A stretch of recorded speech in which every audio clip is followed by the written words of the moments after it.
There you go.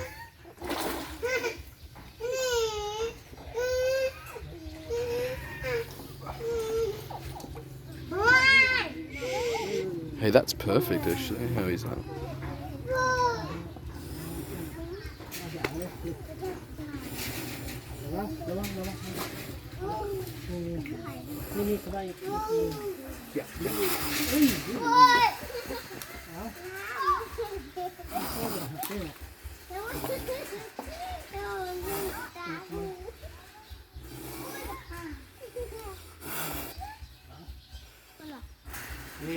There you are. Okay. You ready to film? Already am. Sweet. So here we have a larger, slightly more pissed off Siamese crocodile. He is beautiful, isn't he? We are here in Siam wetlands in Laos. This is one of 2 places in the entire world that still has a large breeding population of Siamese crocodiles. They're critically endangered. Sadly, there's only about 1,000 left in the wild, but because of a few places like this and one other place in Cambodia, they are rehabilitating the population. They're breeding them up again and they're releasing them in large amounts back out onto the wetlands. This program has now been going for a few years, and every year they'll raise them up to the size of about 1 meter before releasing them back into nature. Now crocodiles, a lot of us look at them and we think that's a bit of a stupid reptile. Why should we care about them? For a lot of reasons. 1, they've been on Earth for around 300 million years. 2, they're completely individual. We've got nothing else like them. In a sense, they're the last of their kind. When it comes to reptiles, they're also some of the smartest. They have a developed cerebral cortex. There are a lot of primitive mammals that can't even boast that they have a developed cerebral cortex, like a koala, for instance. But so these guys are arguably more intelligent than a koala. On top of that, they are fierce and amazing. A fully grown male, fully grown Siamese crocodile male can reach around 4 meters, although generally they'll reach around 2 to 3 meters, let's say. They are the closest relative of the saltwater crocodile, being the largest crocodile on Earth. But for some reason, they're actually very docile. So we've got about 5 crocodile attacks on record from the Siamese crocodile, and most of them have been people annoying the crocodile or fiddling with its nest, doing things that they shouldn't be. There was only one of those attacks that was fatal, and it was against a child. So really, when it comes down to it, these are not just an incredibly rare species, but an incredibly friendly one when it comes down to crocodiles. Oh, they're lovely. Here we've got their osteoderms on their back. Now an osteoderm is like a special scale that actually has a little bit of bone inside.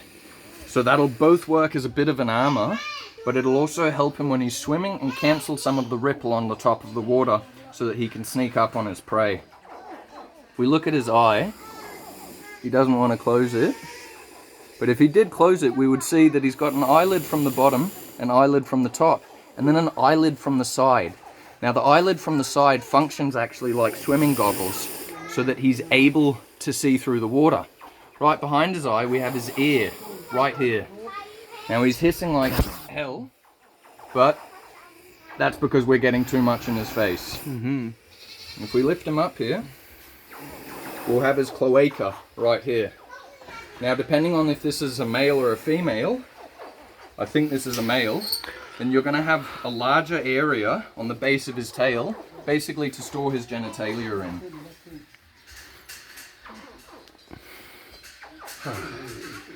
Yes, you're a beauty.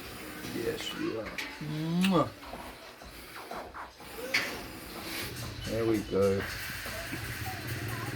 Beautiful animal. They can close their nostrils, they can close their ears. They are perfectly adapted to the environment that they are in. And there's a reason that they've been around for 300 million years. Even a fully sized one, you'd think that they have a massive appetite, but they actually, you know, A fully sized one on 4 meters could eat once a year, theoretically. The stomach actually isn't too big. If you had a 4 meter long one, the stomach would be around the size of a football. So the rest of the food wouldn't be in the stomach, it would actually sit in the passage between his mouth and his stomach. Isn't that right, Bubba? Now you see this flexible piece of skin right here? It comes down. This works a little bit like an elephant's ear. So this works like heat regulation. If he's really hot, he's come up out of the water and he's been basking for too long, he can open up his mouth and flap this skin down, and because it's full of small blood vessels, it'll help him cool down much quicker. Yes. Now one of the big differences if we're talking alligators and crocodiles, one of the most visible differences is, you might have seen it before, he doesn't have a tongue. Alligators do have a tongue. That's a very obvious one. As well as that, you can see his snout is very V-shaped. If this had been an alligator, you're looking at more of a U-shape at the end. Beautiful fella.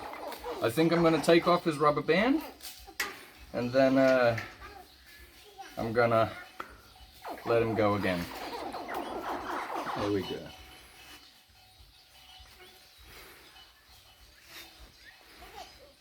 Down to the other fellas.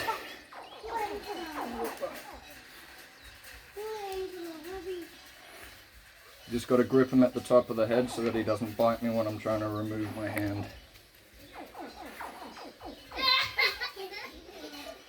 There we go.